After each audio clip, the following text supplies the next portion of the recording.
Students, प्यारे बच्चों, सुप्रभात। समकालीन भारत और विश्व इतिहास की इस पुस्तक को हम अध्ययन करेंगे तो भारत के साथ साथ शेष संसार में क्या हो रहा था ये सब हम जानेंगे। इसमें आरंभ के 3 जो हमारे पाठ हैं वो क्रांतियों के बारे में है। फ्रांस में क्रांति कैसे हुई, रूस में क्रांति कैसे हुई, उन क्रांतियों के बाद वहाँ के लोगों का जीवन किस प्रकार बदला। आरंभ करते हैं अपने पहले अध्याय से, जिसका नाम है फ्रांसीसी क्रांति। जब आप अपनी बुक देखेंगे तो आपको बुक में ये पूरा पाठ 6 भागों में बटा हुआ मिलेगा। इसमें सबसे पहला भाग जिसके ऊपर फ्रांसिस रेवोल्यूशन या फ्रांसीसी क्रांति ऐसा करके लिखा हुआ है, इसमें हम देखते हैं तो फ्रांसीसी क्रांति 14 जुलाई 1789 को सुबह पेरिस, जो फ्रांस की राजधानी है, वहाँ पर 7,000 लोगों ने फ्रांस के राजा के विरुद्ध अपना युद्ध का उद्घोष कर दिया और हथियार इत्यादि लूटने के लिए वो वहाँ के दफ्तरों और बास्तिल की जेल के अंदर चले गए और उन्होंने वहाँ से कैदियों को छुड़वा दिया और उसके बाद सत्ता का परिवर्तन हुआ। हम बात करते हैं कि फ्रांस में ये क्रांति क्या रातों रात हो गई? नहीं, इसके कुछ कारण रहे हैं। अगर हम भाग 1 में जाते हैं तो वहाँ पर देखते हैं 18वीं सदी के उत्तरार्ध में फ्रांस का समाज कैसा था। उस समाज का अध्ययन करेंगे तो ध्यान में आएंगे कि फ्रांस की क्रांति के कुछ कारण रहे हैं। सबसे पहले कारणों की हम बात करते हैं तो सामाजिक कारण। फ्रांस का समाज 1789 से पहले के इतिहास में जाते हैं तो 5 भागों में बटा हुआ था, जिसको हम स्टेट कहते थे, जिसमें पहला स्टेट पादरी वर्ग, दूसरा स्टेट कुलीन वर्ग और तीसरे स्टेट के अंदर आगे फिर 3 भाग आते हैं: बड़े व्यवसायी, व्यापारी, अदालत में काम करने वाले कर्मचारी, वकील इत्यादि। चौथे भाग में किसान और कारीगर और 5वें भाग में छोटे किसान, भूमिहीन मजदूर, नौकर इत्यादि। ये सब लोग अलग अलग वर्गों में बटे हुए थे। इसमें यदि हम ध्यान देते हैं तो पहले 2 वर्ग, जिसको हम पादरी और कुलीन वर्ग कहते हैं, इन लोगों के पास अत्यधिक शक्तियां थी। पूरे फ्रांस में 90% किसान थे, जबकि ज़मीन पर इन्हीं पादरी और कुलीन वर्ग के लोगों का 60% से ज़्यादा अधिकार था।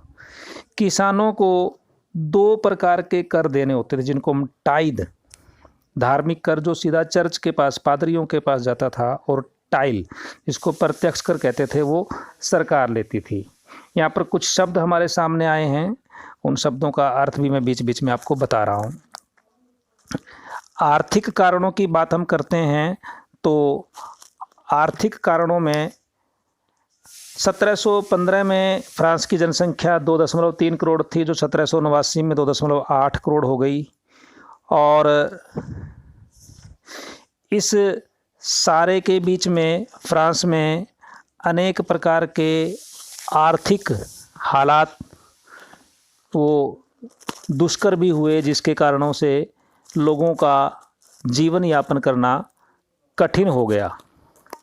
उनको मजदूरी बहुत कम मिलती थी, जिसके कारण से वो अनाज भी नहीं खरीद पाते थे और इस सारे से उनकी जीविका चलाने के लिए ही लाले पड़ गए, जिस कारण से वो लोग लुई 14वें सम्राट के विरुद्ध खड़े हो गए। राजनीतिक कारणों की बात हम ढूंढते हैं तो 1774 में लुई 14वें फ्रांस की गद्दी पर बैठे।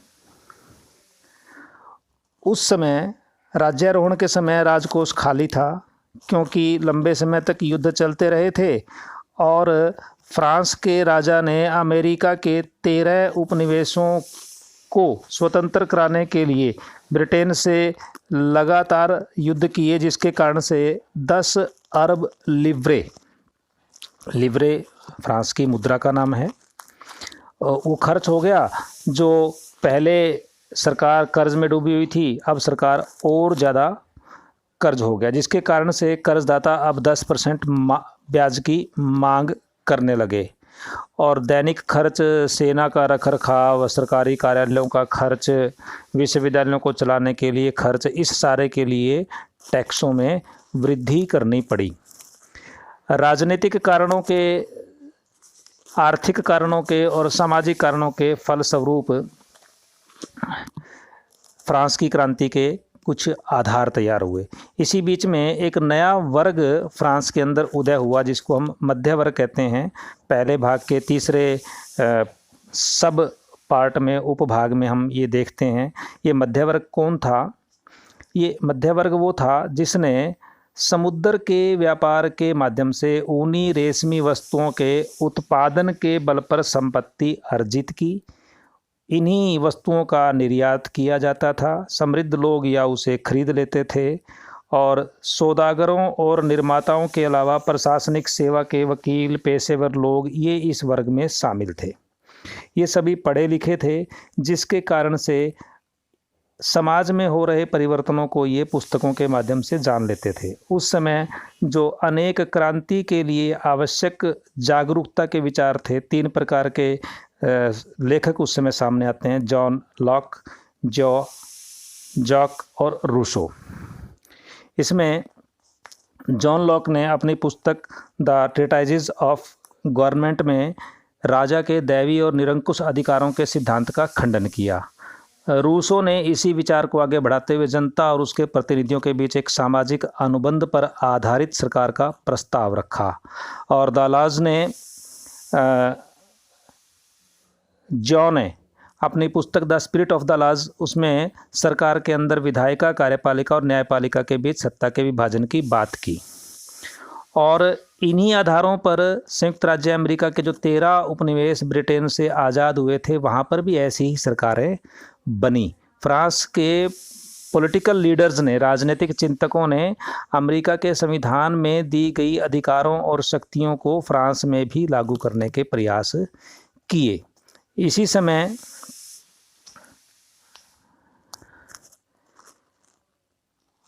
लुई 14वें ने फ्रांस के अंदर अपने खजाने को भरने के लिए नए टैक्स लगा दिए और इस मध्य वर्ग ने फ्रांस की जनता को जगाया और वहाँ पर क्रांति के आरंभ होने का एक कारण बना। दूसरा भाग हमारी बुक में हम पढ़ते हैं तो ध्यान में आता है क्रांति की शुरुआत कैसे हुई। क्रांति की शुरुआत की बात करते हैं तो लुई 14वें ने 5 मई 1789 को नए करों का प्रस्ताव लगाने के लिए स्टेट जनरल की बैठक बुलाई। बैठक के अंदर 2 प्रकार के लोगों को बुलाया गया। पहले दोनों वर्गों से 300 प्रतिनिधि आए, उनको सामने बैठाया गया। तीसरे वर्ग से 600 प्रतिनिधि आए, उनको पीछे बैठाया गया। ये कम पढ़े लिखे और कम समृद्ध लोग थे। किसानों, औरतों, कारीगरों को सभा में बुलाया ही नहीं गया। फिर स्टेट जनरल के नियमों के अनुसार प्रत्येक वर्ग को एक मत देने का अधिकार था। तीसरे वर्ग के प्रतिनिधि ने मांग रखी कि नहीं, वर्ग का एक मत नहीं, प्रत्येक व्यक्ति को एक मत देने का अधिकार दिया जाए। इस प्रस्ताव को अस्वीकार कर दिया गया। तीसरे स्टेट के जो प्रतिनिधि थे वो नाराज होकर सभा से बाहर चले गए। 20 जून को ये वर्साय के इंडोर टेनिस कोर्ट में जमा हुए। उनका नेतृत्व मिराबियो और आबे ने किया और उन्होंने सरकार का विरोध कर दिया। इस प्रकार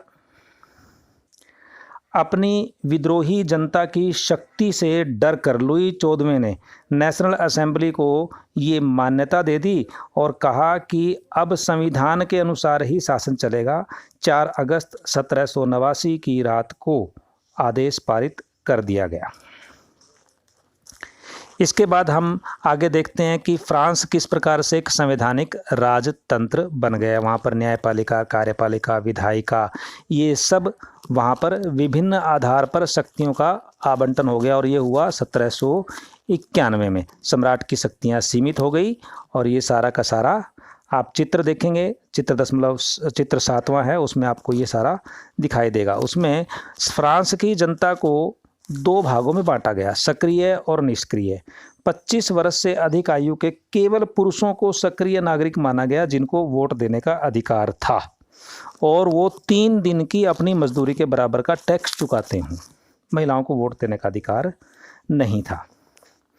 संविधान पुरुष एवं नागरिक अधिकार घोषणा पत्र के साथ शुरू हुआ, जिसमें जीवन का अधिकार, अभिव्यक्ति की स्वतंत्रता के अधिकार, कानून के समक्ष समानता का अधिकार, ये सब संविधान के अंदर लिए गए।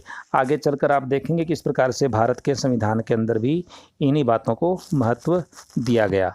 फ्रांस के अंदर कुछ चिन्हों के रूप में वहाँ के संविधान को लोगों तक पहुँचाने का प्रयास किया गया। वो चित्र क्या थे, चिन्ह क्या थे? टूटी हुई जंजीर, जिसका अर्थ है अब हम स्वतंत्र हैं। छड़ों का बरछीदार गट्ठर, अर्थात हम सब इकट्ठे हैं, एकता में ही बल है। त्रिभुज के बीच में प्रकाशित आँख, जो सर्वदर्शी आँख यानी कि ज्ञान का प्रतीक है। सूर्य की किरणें अज्ञान रूपी अंधेरे को मिटा देगी। भारतीय शास्त्र के अनुसार तमसो माँ ज्योतिर्गमय। राजदंड, ये शाहिस्ता का प्रतीक था। एक सांप जो अपनी पूंछ को खा रहा है, इसका अर्थ क्या है कि छोटे और बड़े सब समान हैं। दासों के द्वारा स्वतंत्र होने पर ये पहने जाने वाली टोपी, लाल फ्राइजियन टोपी, नीला, सफ़ेद और लाल रंग, ये राष्ट्रीय रंग बने बाद में फ्रांस के। पंखों वाली स्त्री, डैनों वाली स्त्री, जो कानून का मानवीय रूप थे, अर्थात कानून सब तक पहुँचेगा। विधि पट, कानून सबके लिए समान है, उसकी नज़र में सब बराबर हैं। इस प्रकार पहले 2 भागों में हम इतना अध्ययन करते हैं, और फ्रांस में तीसरे भाग में हम देखते हैं कि राजतंत्र का उन्मूलन, एबोलिशन, और गणतंत्र की स्थापना ये कैसे होती है। इसको हम मुख्य रूप से 6 पॉइंटों में देखेंगे। लुई 16वें ने संविधान पर हस्ताक्षर कर दिए, परंतु पर्सा के राजा से उसकी गुप्त बातचीत भी चल रही थी, जो फ्रांस के पड़ोस में था। फ्रांस की घटनाओं पर अन्य पड़ोसी देशों के शासक भी चिंतित थे, क्योंकि उन्हें डर लगता था कहीं फ्रांस सेना भेजकर उन पर नियंत्रण ना कर ले। और 17 अप्रैल 1792 में नेशनल असेंबली ने पर्सा और ऑस्ट्रिया के विरुद्ध युद्ध की घोषणा का प्रस्ताव पारित कर दिया। उनके होठों पर देशभक्ति के जो तराने थे, उनमें कवि रोजेट दी लॉयल द्वारा रचित मार्सिले भी था। यह गीत पहली बार मार्सिलेस के स्वयंसेवियों ने पेरिस की ओर कूच करते हुए गाया था। बाद में यही फ्रांस का राष्ट्रगान भी बना। चौथा पॉइंट अगर हम ध्यान करते हैं तो क्रांतिकारी युद्धों से जनता को भारी क्षति और आर्थिक कठिनाई झेलनी पड़ी। 1791 में संविधान में सिर्फ अमीरों को ही राजनीतिक अधिकार प्राप्त थे। लोग राजनीतिक क्लबों में अड्डे जमाकर सरकारी नीतियों और अपनी कार्य योजना पर बहस करते थे। इनमें से जैकोबिन क्लब वो सबसे मजबूत स्थिति में था, और इसका लीडर था मैक्समिलियन रॉबेस्पियर, जैकोबिन क्लब का मुख्य सदस्य था।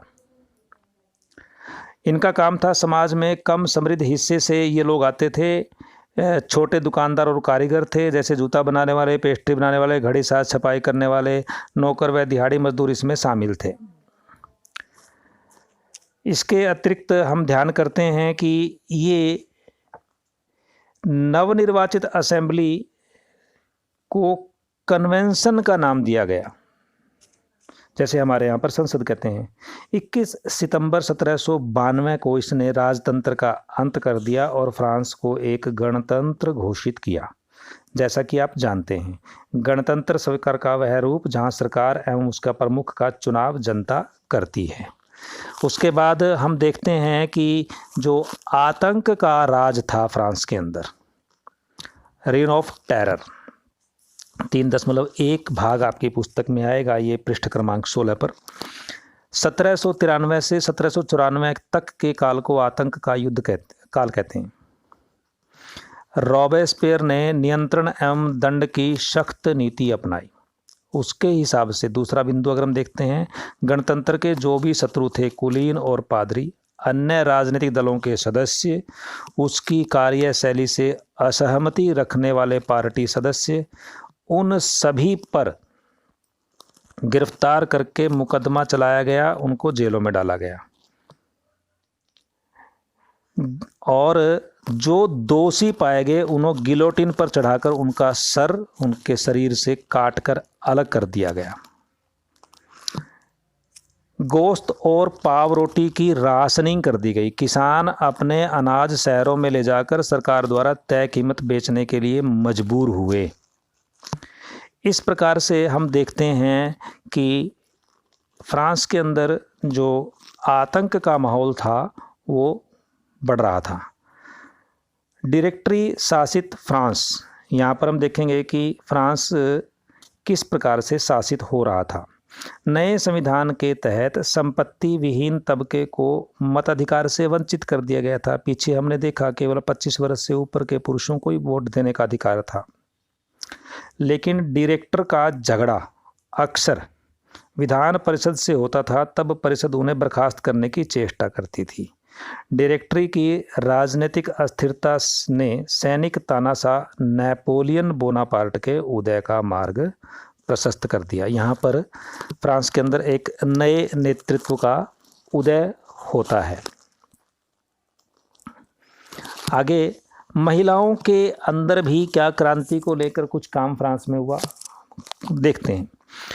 ये हमारा चौथा भाग है। महिलाएं शुरू से ही फ्रांसीसी समाज में इतने अहम परिवर्तन लाने वाली गतिविधियों में सक्रिय रूप से शामिल थी। उन्हें उम्मीद थी कि उनको भागीदारी क्रांतिकारी सरकार को उनका जीवन सुधारने हेतु ठोस कदम उठाने के लिए प्रेरित करेगी। तीसरे स्टेट की अधिकांश महिलाएं जीविका निर्वाह के लिए काम करती थी। सिलाई, बुनाई, कपड़ों की धुलाई, बाज़ारों में फल फूल सब्जियां बेचना, घरों के घरेलू काम करना। बहुत सारी महिलाएं अपने पढ़ाई लिखाई और व्यावसायिक प्रशिक्षण के उनको मौके नहीं मिलते थे। कामकाजी महिलाएं अपने परिवार का पालन पोषण भी करती थी, जैसे खाना पकाना, पानी लाना, लाइन लगाकर पाव रोटी लाना, बच्चों की देख रेख आदि करना। इसके साथ साथ महिलाओं को इस बात से भी निराशा हुई कि 1791 के संविधान में उन्हें निष्क्रिय नागरिक का दर्जा दे दिया गया था। महिलाओं ने मताधिकार, असेंबली के चुने जाने, राजनीतिक पदों की मांग रखी। शुरू के वर्षों में महिलाओं के जीवन में सुधार लाने वाले कुछ कानून लागू किए गए। सरकारी विद्यालयों की स्थापना हुई, लड़कियों के लिए स्कूली शिक्षा को अनिवार्य बनाया। अब पिता उन्हें उनकी मर्जी के खिलाफ शादी के लिए बाध्य नहीं कर सकते थे। ये कुछ महिलाओं के आंदोलन के कारण ही हुआ। आतंक के राज के दौरान महिलाओं को क्लबों को बंद करने और उनकी राजनीतिक गतिविधियों पर प्रतिबंध लगाने का कानून लागू करवाया गया। और 1946 में, ध्यान कीजिए, महिलाओं को वोट देने का अधिकार फ्रांस के अंदर मिला। पांचवें भाग में हम देखते हैं दास प्रथा का उन्मूलन। दास प्रथा यानी क्या? कैरोबियाई उपनिवेश मार्टिनिक, गॉडलोप और सैन डोमिंगो तंबाकू, नील, चीनी, काफ़ी जैसी वस्तुएं ये भेजते थे और वहाँ से ये सामान जहाज़ों के द्वारा आता था।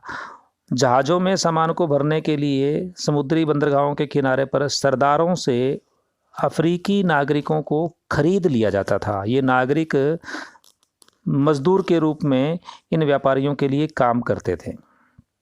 दासों को दाग कर, अर्थात लोहे के लाल किए हुए सरिये के साथ उनको निशान लगाना, हथकड़ियाँ डालकर 3-3 महीने तक समुद्र के अंदर उनको जहाज़ों में ठूंस कर लाया जाता था। नेशनल असेंबली में लंबी बहस हुई, व्यक्ति के मूलभूत अधिकारों के बारे में चर्चा हुई और अंततः 1794 में दासों की मुक्ति का कानून पारित हुआ और 1848 में फ्रांस में दास प्रथा का उन्मूलन हुआ। छठा और अंतिम भाग, जिसमें हम क्रांति और वहाँ के सामाजिक जीवन के बारे में जानेंगे। नेपोलियन का फ्रांस में किस प्रकार से उदय हुआ। उन्होंने 1804 में अपने आप को फ्रांस का शासक घोषित कर दिया। पड़ोस के यूरोपीय देशों पर विजय की शुरुआत कर दी, नए साम्राज्य बनाए और जहाँ जहाँ उसने अधिकार किया अपने परिवार के लोगों को वहाँ का शासक बना दिया।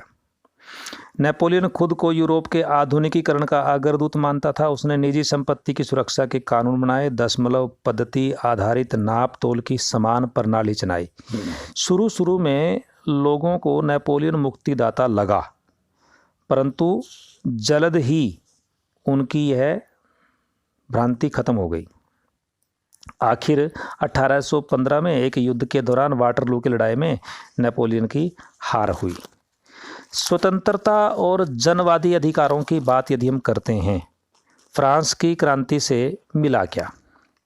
ये दो मुख्य रूप से अधिकार सबको मिले। 19वीं सदी में फ्रांस से निकलकर बाकी यूरोप में फैले। भारत में टीपू सुल्तान और राजा राम मोहन राय ने क्रांतिकारी फ्रांस में उपजे इन विचारों से प्रेरणा ली और ये इसके ठोस उदाहरण फ्रांस की क्रांति से हमें समझ में आते हैं। संक्षेप में आपसे पाठ की चर्चा की है। पाठ के अंत में 6 प्रश्न भी दिए गए हैं। अनेक घटनाएं हमारे को वेरी शॉर्ट आंसर क्वेश्चन और उनके आंसर ढूंढने में मदद करेंगी। पाठ को अच्छे से बैठकर पढ़ना आवश्यक है। PDF फॉर्म आपके पास रहेगी। शेष आपसे फिर बात करेंगे। आप सबका दिन मंगलमय हो।